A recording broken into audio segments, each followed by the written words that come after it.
Hi guys, welcome to the channel. Don't forget to smash that like button and subscribe and turn on notifications so you don't miss a thing. So today I'm going to be repairing my original PlayStation 1. So a couple of months ago, the tiny micro plug that goes to the optical disc broke off the motherboard. This is a very tiny piece to repair. I thought about trying to find somebody local that can do it. Um, I decided to go ahead and try to tackle it myself. I'm not very experienced in soldering, so I did a lot of YouTubing, trying to find proper techniques and whatnot. I did purchase a new soldering iron and stuff to go along with it. So this is my repair job. Now, I was successful in repairing this broken plug, even though it is very tiny. So the first step was to remove the old solder off the motherboard. As you can see, I'm trying to use some flux paste, the wick, to soak up that old solder. Now, one thing I did not realize is my temperature on the soldering iron was too low to remove the old solder, so I was fiddling around with it for a good few minutes before I decided to turn the heat up. And you can see I'm even trying to put the soldering iron directly to it to try to melt it up. And at this point, that's when I decided to make it a little bit hotter to see if I can get it off. And eventually I did remove the old solder off the motherboard.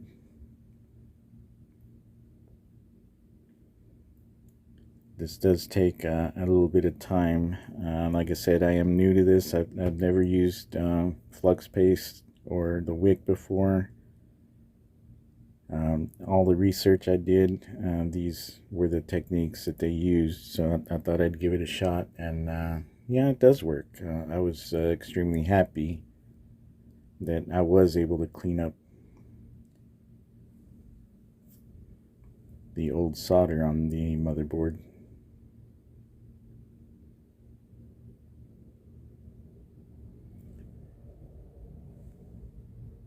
So anybody that has PlayStation 1s, my word of advice, if you do open them, to clean them or do maintenance on them when you're removing the plugs, be very, very careful, because with age, the original soldering job on the plugs becomes brittle. And what happened to me is I was unplugging the optical disc from the motherboard, and the plug just came off. It was barely held on there at that point.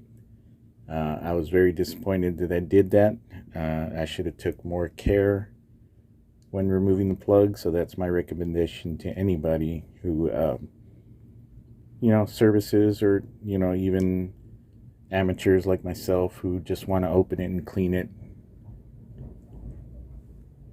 So right here at this point, you can see I'm starting to get some of that old solder off. The wick is doing its job. I was trying to be as careful and as thorough as I could to get all that old gunk off, so I can have a nice clean surface to work on. I did use a Q-tip at this point to kind of wipe it up and make sure it was nice and clean. You can see how much better it looks once you get all that old gunk off of there.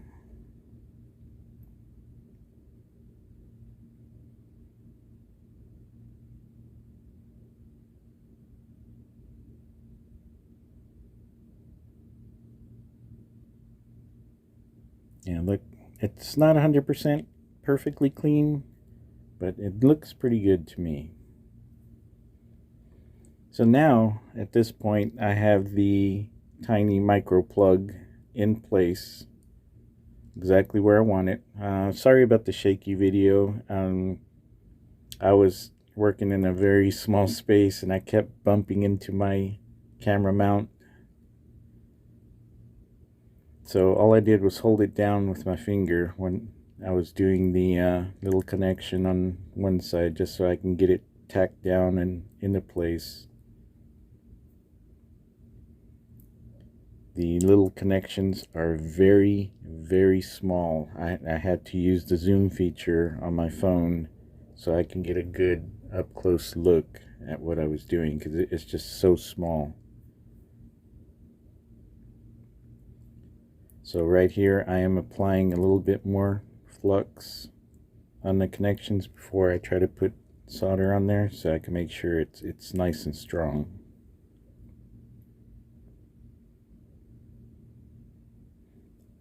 Again, I'm holding it down with my finger while I apply the solder so I can make sure it's nice and flat.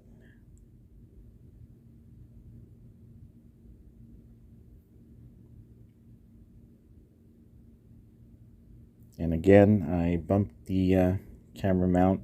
Apologies for that.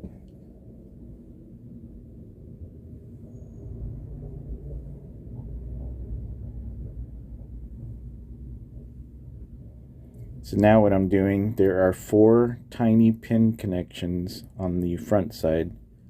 I'm trying to get the solder onto the pins. You can see how it's kind of globbing up just a tiny bit. There might have been some oxidation on the pins from the old solder.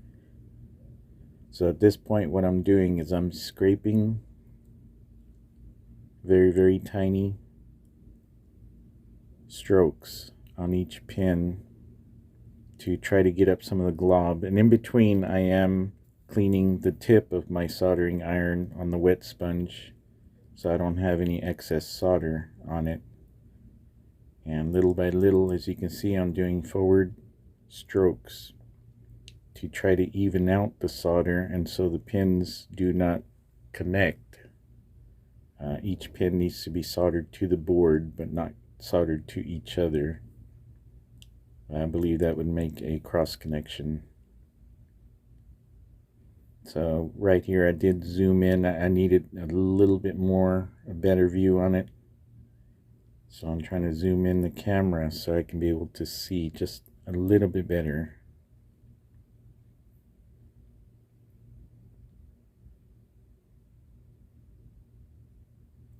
Again, I'm applying a little bit more flux to make sure that it's a nice solid connection.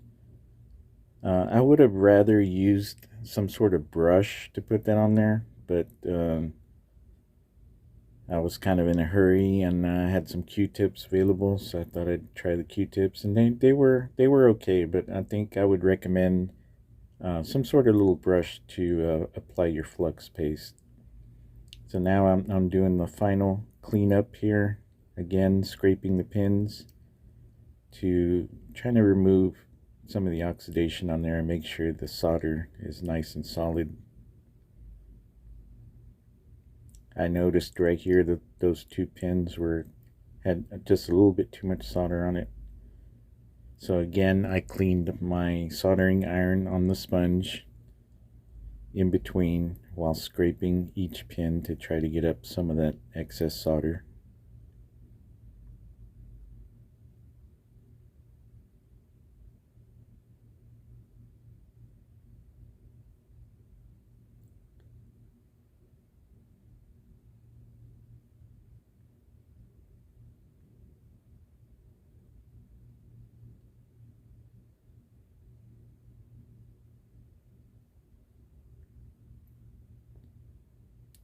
So at this point I am pretty happy with how it came out. I believe I did have the connection pretty solid doing the final cleanup here, removing some of that flux off the motherboard. And at that point I was extremely happy with it. So after the repair job that I was able to do, I finished the final cleanup and started to reassemble the PlayStation 1. After I got it all back together, I did connect it and put a game in it.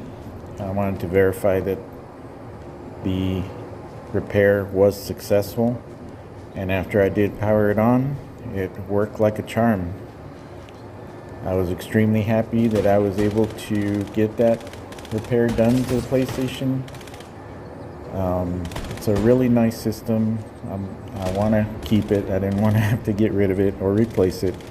But hopefully this helps anybody else out there who has a similar problem with the PlayStation 1.